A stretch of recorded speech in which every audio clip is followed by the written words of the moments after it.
नमस्कार, मी नागनाथ बाबर आणि आपण पाहता निर्भीड समाचार। नाशिकमधील अशोक खरात प्रकरणानंतर आता वसई मुंबईतून आणखी एक धक्कादायक प्रकार समोर आला आहे।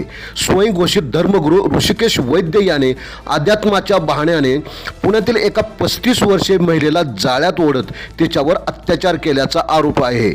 स्वतःला महादेव आणि पीडितेला पार्वती असल्याचे सांगत विश्वास संपादन करून हा प्रकार केल्याचे समोर आले आहे। दरम्यान गुन्हा दाखल झाल्यानंतर फरार होत असताना ऋषिकेश वैद्य याने फेसबुकवर पोस्ट करत माझ्यावर खोटा गुन्हा दाखल करण्यात आला आहे, लवकरच सत्य बाहेर येईल, सत्यमेव जयते असा दावा केला आहे। या प्रकरणी गुन्हे शाखेचे पोलीस उपायुक्त निखिल पिंगळे यांनी माहिती दिली असून पोलीस पुढील तपास करत आहेत। राज्यात वाढत्या बंधुगिरीच्या घटनांमुळे संतापाची लाट उसळलेली आहे।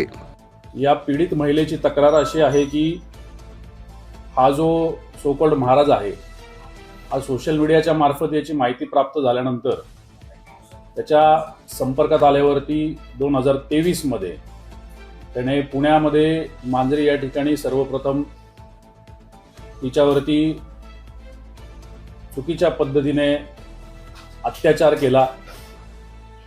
तदनंतर मानसिकदृष्ट्या तिला वेगवेगळ्या पद्धतीने ब्लॅकमेल करून टॉर्चर करून तिच्या तो संपर्कात राहिला। वेगवेगळी आश्वासनं दिली गेली, वेगवेगळ्या पद्धतीच्या गोष्टी सांगण्यात आल्या आणि त्यानंतर पुन्हा एकदा वसई या ठिकाणी 2025 मध्ये पुन्हा याच सगळ्या बाबींचा गैरफायदा घेत तिच्यावरती अत्याचार करण्यात आला। या सगळ्या प्रकरणाबाबत ज्यावेळी खरोखर जाणीव झाली की अशा प्रकारच्या गोष्टी घडलेल्या आहेत, त्यावेळी ही पीडित महिला ही वसईमधील पोलीस स्टेशन येथे पोहोचली आणि तिने या सगळ्या घटनेबाबत त्या ठिकाणी तक्रार नोंदवली। सदर गुन्हा हा 0 नंबरने तिथे दाखल आहे आणि तो पुणे शहर या ठिकाणी ट्रान्सफर करून पुणे शहरच्या हडपसर पोलीस स्टेशनला दाखल करण्यात आलेला आहे। आरोपी ऋषिकेश वैद्य हा तक्रारदाराच्या म्हणण्याप्रमाणे आणि मिळालेल्या आणि प्राप्त झालेल्या माहितीच्या प्रमाणे एक स्वयंघोषित महाराज असल्याचं भासवतो आणि त्यानंतर लोकांचा विश्वास संपादन करून त्यांच्याबरोबर अशा प्रकारच्या चुकीच्या गोष्टी करतो। याचा शोध घेतला जात आहे। जवळपास 4 टीम्स याचा शोध घेत आहेत। आताही आपण बोलत असताना काही टीम्स याचा माग काढत इतर जिल्ह्यांमध्ये त्याचा शोध घेत आहेत। सर, फिर्यादीमध्ये जे म्हटलं गेलंय की मी कोणाचा तरी अवतार आहे, फिर्यादीने कोणाचा अवतार आहे असं सांगितलं की महाराज संबंधित आरोपी ऋषिकेश वैद्य हा या पीडितेच्या म्हणण्याप्रमाणे मी महादेवाचा भक्त आहे आणि त्याचा अंश आहे आणि अशा पद्धतीने माझ्यामध्ये तुम्ही विश्वास ठेवू शकता याबाबत उल्लेख आहे। त्यांनी त्या पद्धतीने या सगळ्या भूलथापा करण्यासाठी अशा पद्धतीने भाविकांच्या भावनांचा वापर केलेला आहे। सर, हे दोघं जुने मित्र होते नेमके असं काही त्याला हे आहे किंवा यांचा कॉन्टॅक्ट नेमका कसा झाला याबाबत अधिक तपास चालू आहे, त्याच्यामुळे तपासाअंती याबाबत बोलणं योग्य राहील।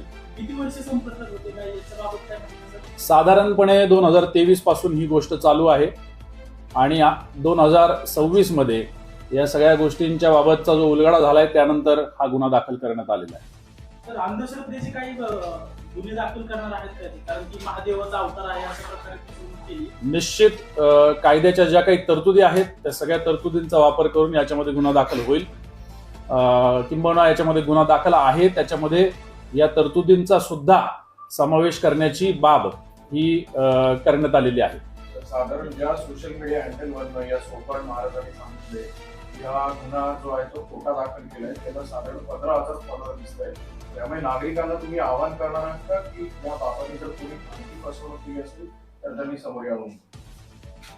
मी निश्चितच सगळ्या नागरिकांना आवाहन करेल की तुमच्या सगळ्यांची श्रद्धा आहे, भावना आहेत आणि त्याचा गैरवापर करून कोणी जर अशी भोंदूगिरी करत असेल तर तुम्ही तात्काळ पुढे यायचंय।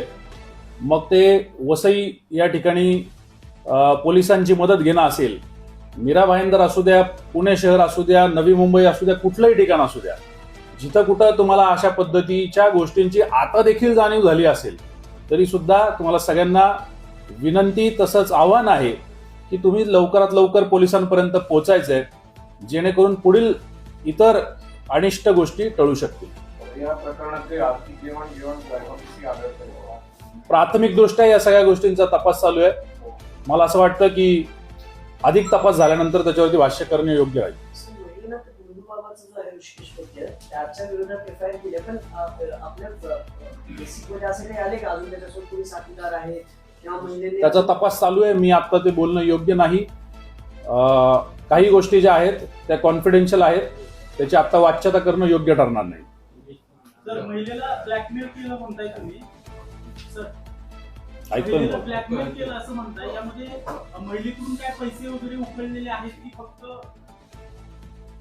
एखाद्या व्यक्तीला ब्लॅकमेल करणं म्हणजे फक्त पैसेच उकळणं असं नसतं. तरी देखील आपल्या सगळ्यांच्या माहितीसाठी याच्यामध्ये इतर काय काय बाबी झालेल्या आहेत याच्याबाबत अधिक तपास चालू आहे आणि त्या तपासाअंती आपल्याला त्याची उत्तरं प्राप्त होतील. आपण पाहत राहा निर्भीड समाचार.